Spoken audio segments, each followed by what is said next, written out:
في حاجات بتحصل حوالينا، أسرار مدفونة وأماكن ممنوع نقرب منها، قصص ممكن تخليك ما تعرفش تنام. تعالوا أوريكم الحكايات اللي عشناها. أحمد وليلى دخلوا الغابة اللي الكل كان بيحذر منها، بس هل خرجوا ولا اللعنة لحقتهم؟ بالليل وهم قاعدين حوالين النار سمعوا صوت همسات جاية من بعيد، كأن حد بينادي بأصوات ضعيفة مش مفهومة.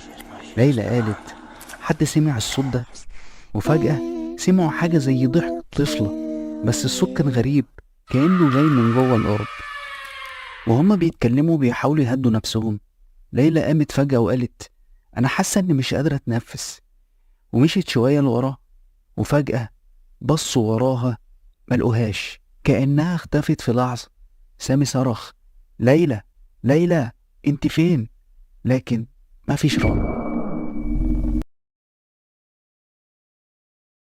طريق مظلم، طريق ملوش نهاية. ماجد فكر إنه مجرد طريق مختصر، لكنه اكتشف إنه طريق للمجهول. الدنيا كانت ضلمة، والشجر عن جنبين كان شكله مخيف قوي، أغصانه طويلة كأنها بتحاول تمسك أي حد يعدي. حسام حاول يهدي نفسه وقال دي بس تخيلات، خليني أركز. وهو ماشي لمح في مراية العربية حاجة بتتحرك وراها، بص بسرعة بس ما كانش في حد، لكنه كان متأكد إنه شاف ظل، حاجة مش طبيعية. بدأ يزود السرعة وقال أكيد أنا تعبان وبيتهيألي. بعد دقايق سمع صوت خبط على سقف العربية، الصوت كان واضح جدا. وقف العربية فجأة وخرج يبص فوق، مفيش أي حاجة. بص للشارع لقاه فاضي تماما، لكن لما رجع العربية لقى إن في علامات خدوش على السقف. حسام بدأ قلبه يدق بسرعة وحس إن في حاجة بتراقبه.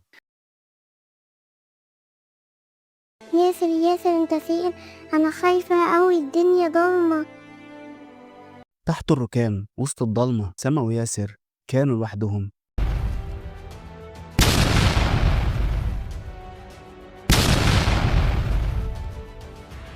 ياسر ياسر انت فين؟ انا خايفة اوي، الدنيا ضلمة. انا هنا يا سما، ما تخافيش.